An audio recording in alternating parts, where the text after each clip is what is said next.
আমার নবীর জন্য আজকে সমস্ত পয়গাম্বরদের শান বেড়ে যাবে। কারণ আমার নবী এই বাইতুল মুকাদ্দাসে 2 রাকাত নামাজের ইমামতি করবেন। কয় রাকাত? জোরে বলেন না, কয় রাকাত?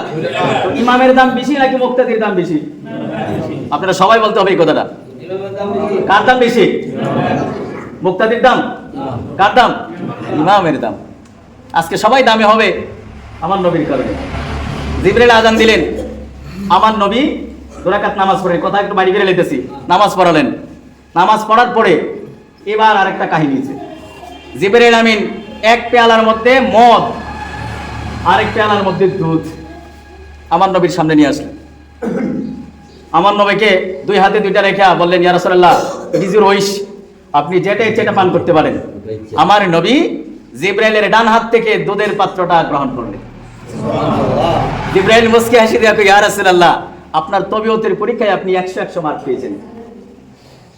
আপনি যে দুধ গ্রহণ করেছেন, আমার আল্লাহ এটা চাইছিল, আপনিও দুধ নিয়েছেন, সুতরাং আপনার উম্মতের জন্য দুধ একটা আদর্শ খাবার হয়ে গেল।